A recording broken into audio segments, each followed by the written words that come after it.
एक अच्छी horror story वो होती है जो सिर्फ डराए नहीं बल्कि दिमाग के साथ खेले।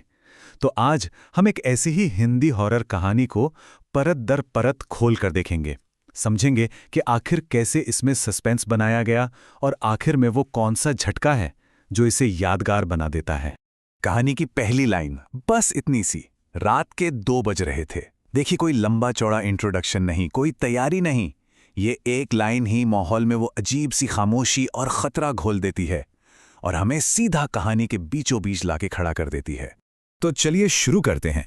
कहानी के इस पहले हिस्से में एक एकदम क्लासिक हॉरर वाला माहौल बनाया जाता है, जहां एक शिकारी है और एक शिकार, या कम से कम हमें तो यही लगता है। अब देखिए, पहली नजर में क्या लगता है? सब कुछ बिल्कुल नॉर्मल। देर रात है, एक अकेली औरत है जो घर जाने के लिए ऑटो का इंतजार कर रही है। पर ड्राइवर की आंखों से कहानी बिल्कुल अलग है। वो उसे एक मौके की तरह देख रहा है, सोच रहा है कि कैसे ज्यादा किराया वसूला जाए, और उसके मन में इससे भी कहीं ज्यादा बुरे ख्याल आ रहे हैं। और यहीं से टेंशन बढ़ना शुरू हो जाती है। ड्राइवर उसे लगातार रियर व्यू मिरर से घूरता रहता है और एक अजीब सा भद्दा सा गाना गुनगुनाने लगता है। अब यह बिल्कुल साफ हो जाता है कि वह सिर्फ एक ऑटो ड्राइवर नहीं, एक शिकारी है, और उस औरत का डर धीरे धीरे बढ़ने लगता है। लेकिन अब कहानी का रुख बदलता है। चलिए देखते हैं कि कैसे वो औरत, जिसे हम अब तक एक बेचारी शिकार समझ रहे थे, उसके काम एक बहुत ही सोची समझी चाल में बदलने लगते हैं। यहां पर 2 चीजें होती हैं, ध्यान दीजिएगा। पहली, वो औरत फोन पर इतनी जोर से बात करती है कि ड्राइवर को यह पता चल जाता है कि वो घर पर अकेली है।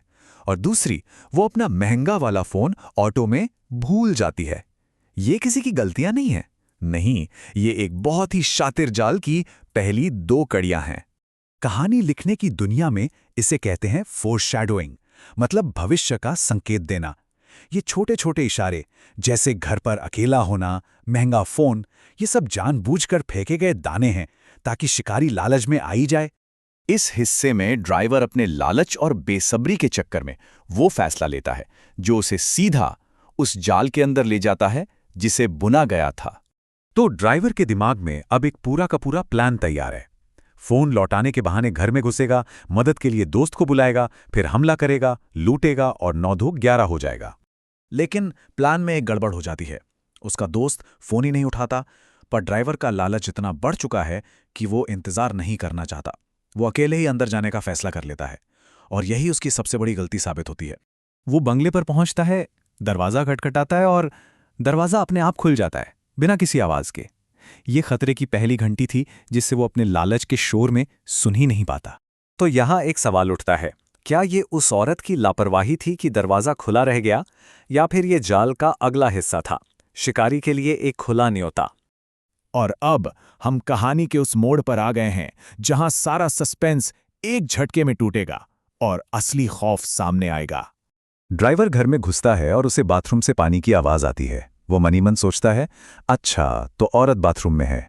वो खुद को अब भी शिकारी समझ रहा है और चाकू हाथ में लिए दरवाजे के बाहर अपने शिकार का इंतजार करने लगता है। अंदर से चट की आवाज आती है, जैसे किसी ने दरवाजा खोला हो। ड्राइवर एकदम तैयार हो जाता है। 1 मिनट गुजरता है, 2 मिनट, 4 मिनट, दरवाजा नहीं खुलता। ये खामोशी, यही तो असली डर पैदा कर रही है। आखिरकार ड्राइवर से रहा नहीं जाता और वो खुद ही दरवाजे को धक्का दे देता है। और अंदर जो मंजर है वो है एक बाथटब जिसमें 8 से 10 लाशें पड़ी हैं। और सबसे डरावनी बात ये थी कि उन सभी लाशों ने ऑटो ड्राइवर की वही यूनिफॉर्म पहनी हुई थी। तभी पीछे से वो औरत आती है, उसे एक जोर की लात मारकर बाथरूम के अंदर फेंकती है और बाहर से दरवाजा बंद कर देती है। तो चलिए अब आखिर में समझते हैं कि ये भयानक सच क्या था और इस कहानी का असली मतलब क्या निकलता है। ये स्लाइड ये पूरी कहानी का सार है। ड्राइवर को जो एक आसान मौका नजर आ रहा था, एक अकेली कमजोर महिला, घर पर अकेले होने का राज, एक महंगा फोन, वो सब असल में एक बहुत ही सावधानी से लिखी गई स्क्रिप्ट थी। वो चारा था और शिकारी उसमें फंस चुका था। बाथरूम में बंद उन लाशों और मोबाइल फोनों के ढेर को देखकर उसे यह एहसास होता है कि वो पहला नहीं है। उससे पहले भी उसके जैसे कई शिकारी ठीक इसी जाल में फंसकर मारे जा चुके हैं। वो शिकारियों के एक कलेक्शन का नया हिस्सा बन गया है। और कहानी हमें इसी सवाल के साथ छोड़ जाती है कि असली शिकारी कौन है, वो औरत जो शिकारियों का शिकार करती है या वो शिकारी जो खुद शिकार बन गया। और अब उस बाथरूम के अंदर आगे क्या होता है, ये एक ऐसा सवाल है जिसका जवाब शायद उस दरवाजे के पीछे की खामोशी में ही छिपा है।